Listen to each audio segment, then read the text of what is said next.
Hello and welcome to the video presentation for the motion mirroring arm.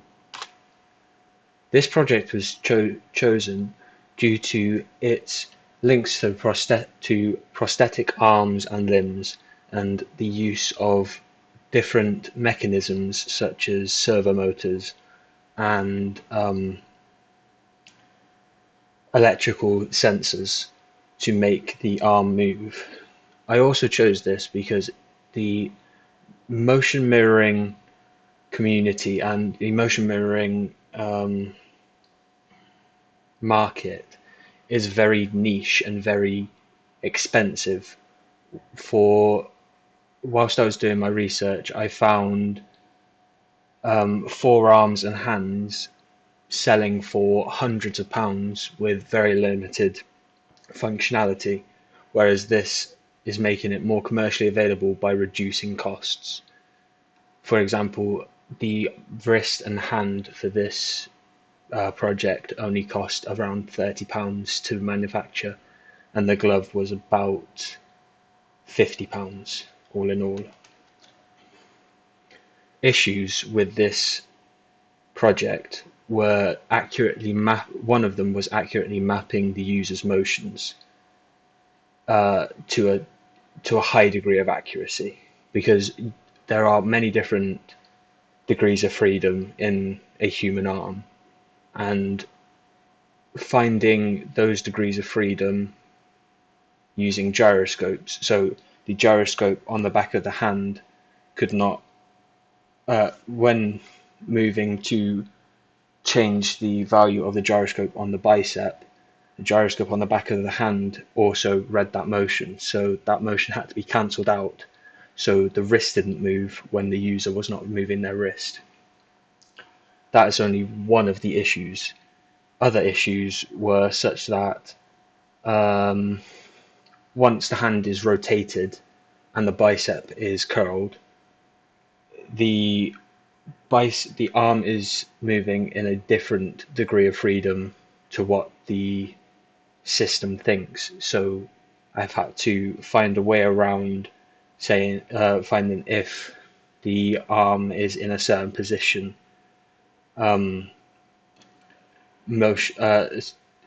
Certain degrees of freedom have to be read differently. Another issue was the wireless interface. Preferably, this would be using Wi-Fi modules to make the system completely wireless, so the user would not be tethered to a computer. However, to be using Wi-Fi modules, there has to be online hosting, which costs a lot of money, which defeats the purpose of this project if it's costing a user hundreds of pounds to run a server for months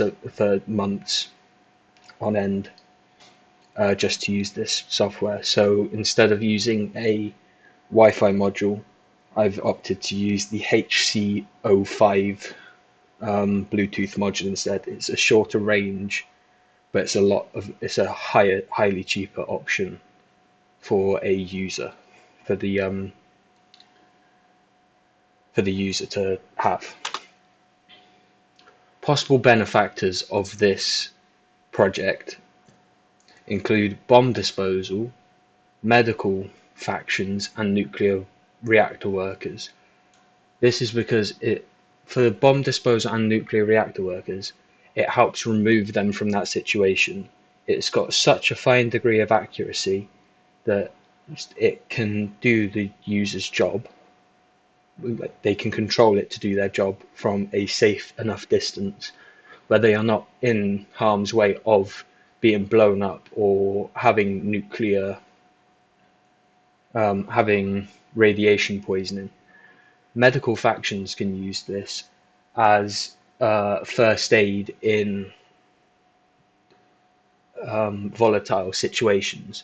So say in a war situation, instead of having people out on the field with the workers, you could have drones, car drones, not flying drones, car drones drive these arms up to injured people where users can quickly and efficiently give first aid and move on to the next person by changing that Bluetooth connection at the terminal. One part of this whole project I am quite proud of is the calibration sequence. This is because it reads the user's limits, converts it into a percentage, which is then used to relatively position the arm and the hand and the wrist and everything on the disconnected arm. The calibration sequence starts off with stating that a calibration is going to be started. To map the rotation of the shoulder, it asks the user to move their arm to the left and then to the right. It asks them to hold their arm straight down and then sideways move it above their head to map the sideways motion. Ask them to hold it straight down again and then move it forwards instead to map the forwards motion. And that is all of that's necessary for the upper arm. Then it moves to the lower arm, where it asks you to rotate your lower arm as far left and right as possible. And then it calibrates the wrist curls, the wrist bends, by getting the user to fully curl and then uncurl their wrist. And then it asks them to bend their elbow to get the overall bicep motion of the user.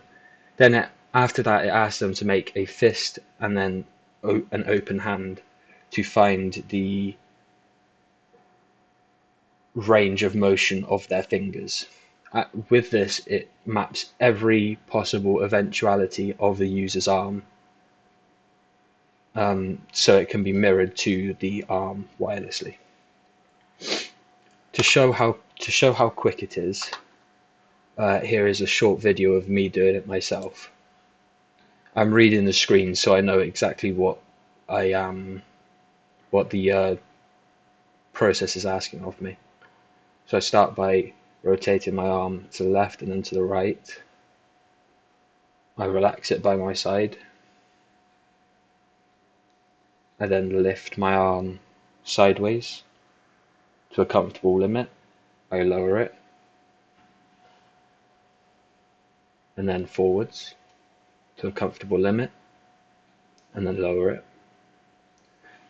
The only physicality limit of the framework at the moment is the cable that connects the user to the machine. But in an ideal situation, this would not, the user would be closer to the machine and not have to stand to the side to show a screen that is informing them. So the user would have no physical limits. There would be full range of motion. Here's the fist, make a fist, and then unmake a fist.